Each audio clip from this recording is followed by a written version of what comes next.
சென்னை அண்ணா பல்கலைக்கழக வளாகத்தில் உள்ள தொட்டியில் பெயிண்ட் அடிக்கும் பணியில் ஈடுபட்ட 2 இளைஞர்கள் விஷவாயு தாக்கி உயிரிழந்தனர். இதுகுறித்த தகவல்களை அங்கிருக்கும் நமது செய்தியாளர் ஐஸ்வர்யாவிடம் கேட்கலாம். ஐஸ்வர்யா, இந்த சம்பவம் எப்போது எப்படி நடந்துச்சு, அதனுடைய விவரங்கள் என்ன?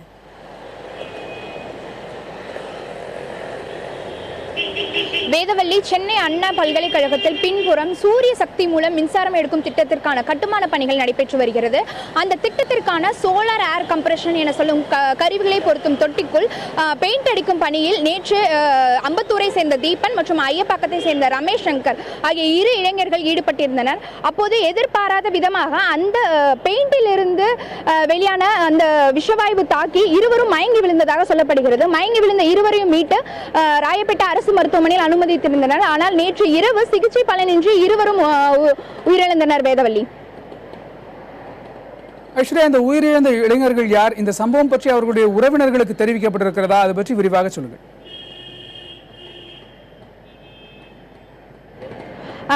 கணேஷ், இப்ப நம்மிடையே இந்த உயிரிழந்த ஒருவரான தீபனுடைய சகோதரர் குமரன் நம்மிடையே இருக்கிறார். அவரிடமே பேசும். குமரன், இப்ப நேற்று உங்க சகோதரர் இருந்திருக்காரு. இது உங்களுக்கு எப்பொழுது தகவல் சொல்லப்பட்டு இருந்தது, அதை பத்தி சொல்லுங்க. அதாவது வந்து பார்த்தீங்கன்னா, சுமார் ஒரு 7 மணி அளவில் என்னோட ஃப்ரெண்டு, அதாவது சரத் வந்து சுமார் ஒரு 7 மணி அளவில் வந்து எனக்கு ஃபோன் பண்ணி சொல்கிறாரு, இந்த மாதிரி தீபன் இறந்துட்டதா சொல்கிறாரு. நான் உடனே இதை நம்பாமல், சரி கொஞ்சம் ஃபோனை வைடா, நான் என்ன ஏதுன்ட்டு வீட்டில் போய் பார்த்துட்டு சொல்கிறேன்ட்டு அவங்க அம்மாவை போயிட்டு கேட்டால், அவங்க அம்மா வந்து இந்த மாதிரி இல்லை, தீபா கம்பெனியில் தான் இருப்பான் இந்த மாதிரி இன்னும் சொல்கிறாங்க. சரி, அவனுக்கு ஃபோன் பண்ணால் மொபைல் சுவிட்ச் ஆஃப்னு வந்தது. சரி வாங்க கம்பெனிக்கு போகலான்ட்டு நாங்கள் ஒரு ஃப்ரெண்ட்ஸ் எல்லாம் சேர்ந்து அவங்க அம்மா அப்பாவை கொண்டு ஒரு 10 பேர் கம்பெனி அனுப்போனால், அங்கே கம்பெனியும் பூட்டி இருந்தது.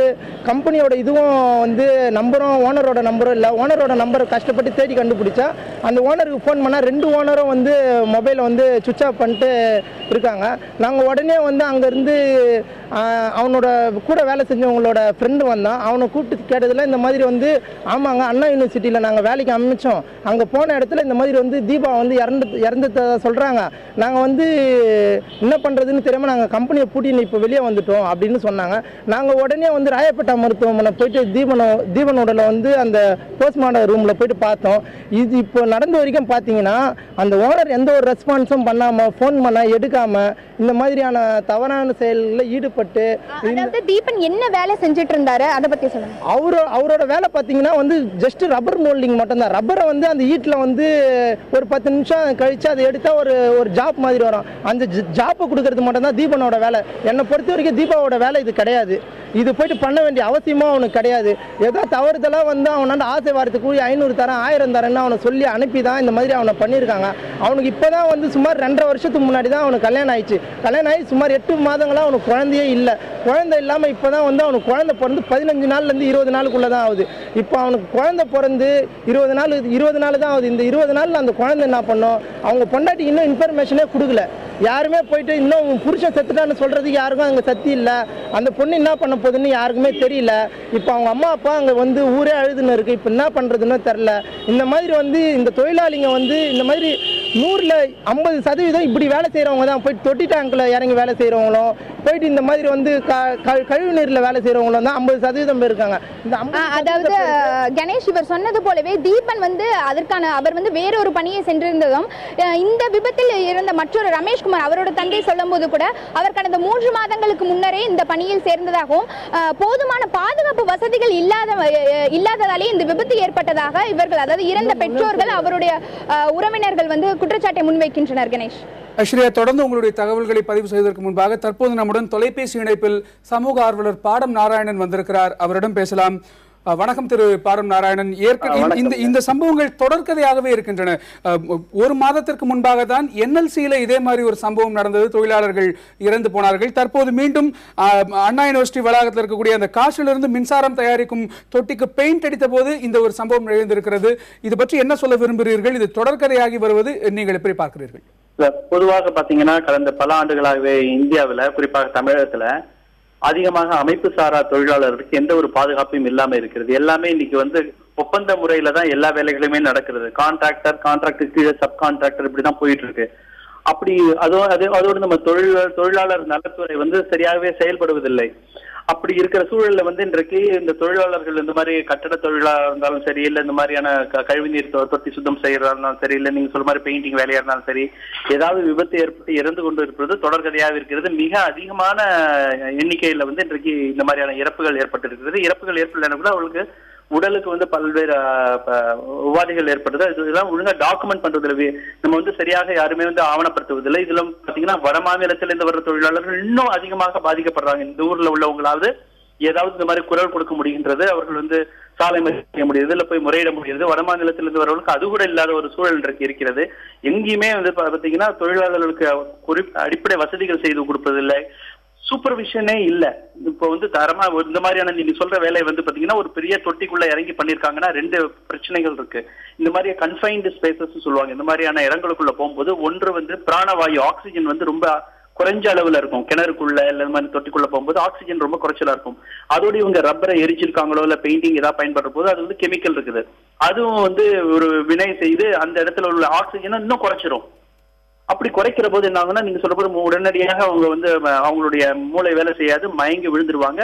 மேலும் மேலும் ஆக்சிஜன் இல்லாத போது அவங்க இறந்து போறதுக்கான வாய்ப்புகள்லாம் அதிகம். அப்ப இங்க வந்து பாதுகாப்பு உறுதிப்படுத்தப்படணும். அதுக்கு வந்து தரமான சூப்பர்வைசர்கள் வந்து ஒரு என்ன சொல்றது, இன்ஜினியரிங் படித்தவர்கள் இருக்கணும், இல்ல நல்ல சூப்பர்வைசன்ல வந்து பயிற்சி பெற்றவர்கள் எப்படி செய்யணும். இந்த மாதிரியான ஆபத்தான வேலைகள் அடுக்குமாடி குடியிருப்புல போய் பெயிண்டிங் பண்றதா இருந்தாலும் சரி, இல்ல இந்த மாதிரியான பள்ளமான தொட்டிகளுக்குள்ள வந்து வேலை செய்யறதா இருந்தாலும் சரி, எந்த ஒரு வேலைக்கும் வந்து என்ன மாதிரியான பாதுகாப்புகள் சரியா இருக்கிறதான்னு உறுதிப்படுத்திட்டு அதுக்கப்புறம் தான் தொழிலாளர்களை பயன்படுத்தணும். அப்படி இருக்கிறப்ப ஏதாவது விபத்துகள் ஏற்பட்டா உடனடியாக அவர்களுக்கு சிகிச்சை கொடுப்பதற்கு, ஃபர்ஸ்ட் எய்ட் கொடுப்பதற்கோ இல்ல அவர்கள் வந்து அந்த இடத்துல இருந்து அப்புறப்படுத்துவதற்கான தயார் நிலைகள்லாம் இருக்கணும்.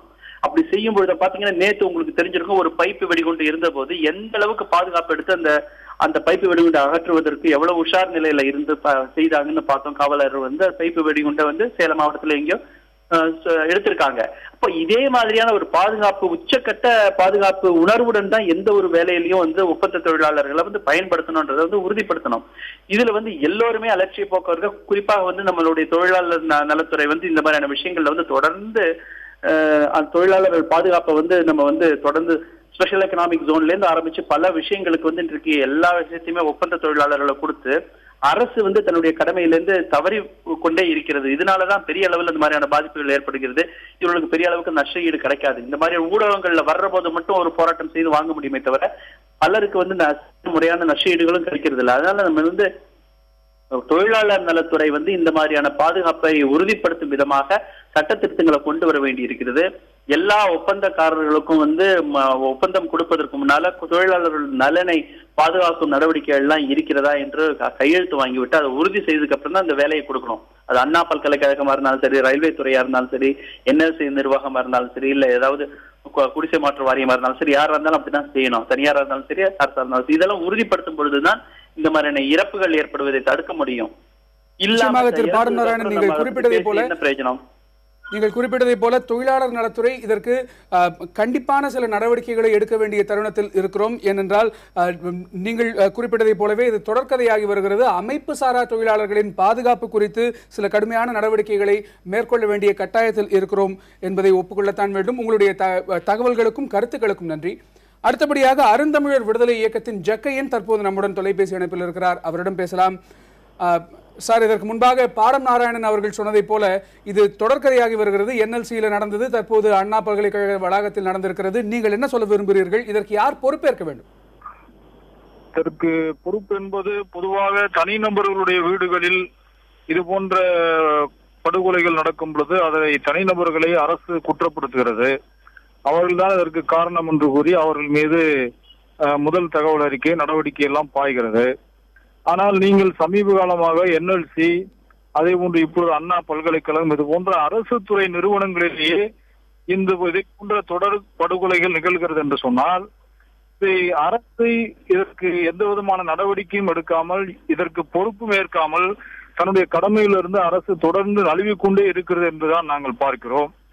பொதுவாக இது போன்ற மனித கழிவுகளை எடுப்பதற்கு மனிதர்களை இறக்கக்கூடாது என்று உச்ச நீதிமன்றம் தடை செய்து தீர்ப்பளித்திருக்கிறது.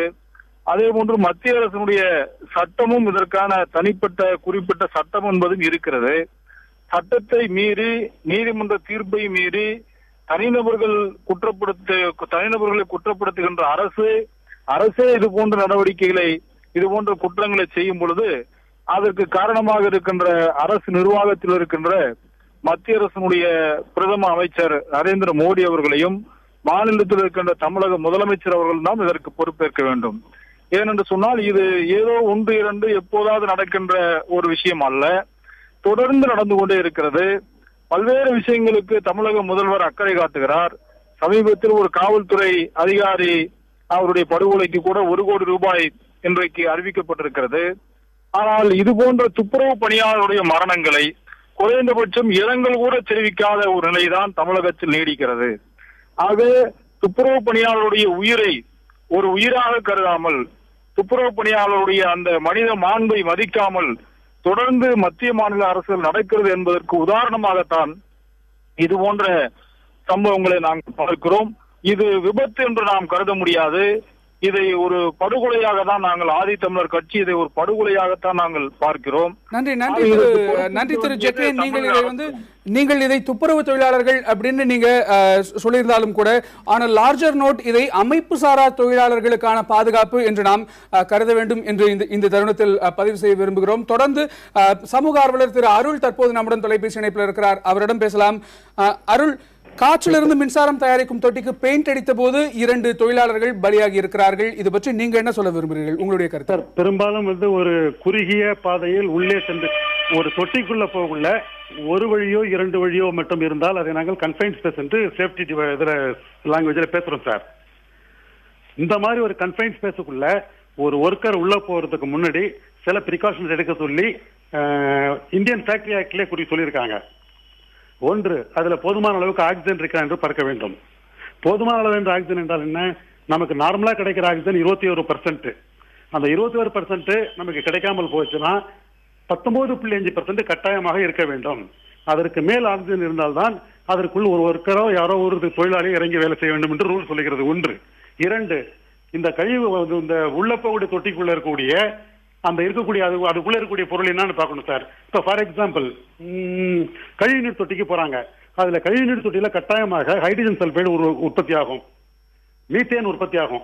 ஹைட்ரஜன் சல்பைடு ஒரு மிக பயங்கரமான விஷவாயு. ஹைட்ரஜன் சல்பைடு எவ்வளவு இருக்குன்னு அளவு பார்க்கணும் சார். அதுவும் ஒரு ஒர்க்கர் ஒர்க் பண்றதுக்கு எவ்வளவு அளவு இருக்க வேண்டும் என்று இந்தியன் ஃபேக்டரி ஆக்ட்ல கிளியராக 3வது ஷெட்யூலில் சொல்லியிருக்கிறார்கள். அதனால் அது 20 ppm மேல போச்சுன்னா அதுல ஒர்க்கர் ஒர்க் பண்ண முடியாது. 25 ppm மேல போனா ஒர்க்கர்ஸ் ஆகக்கூடிய வாய்ப்பு அதிகமாக இருக்கிறது என்று சொல்லி இருக்கிறது. அதனால ஹைட்ரஜன் சல்பைடை நம்ம பார்க்க வேண்டும், பார்த்திருக்க வேண்டும். இன்கேஸ் சில இடத்துல வெல்டிங் மாதிரி பண்றாங்கன்னா அங்க பிளேமபிள் மெட்டீரியல் இருக்கான்னு பார்க்கணும் சார். எரியக்கூடிய பொருள் மீத்தேன் இருக்கான்னு பார்க்கணும். இப்ப நீங்க சொன்ன கேஸ்ல எரியும் பொருளை பத்தி பேசவே இல்லை. அதனால நம்ம பார்க்க வேண்டிய 2, ஆக்சிஜனை பார்த்திருக்க வேண்டும் கட்டாயமாக.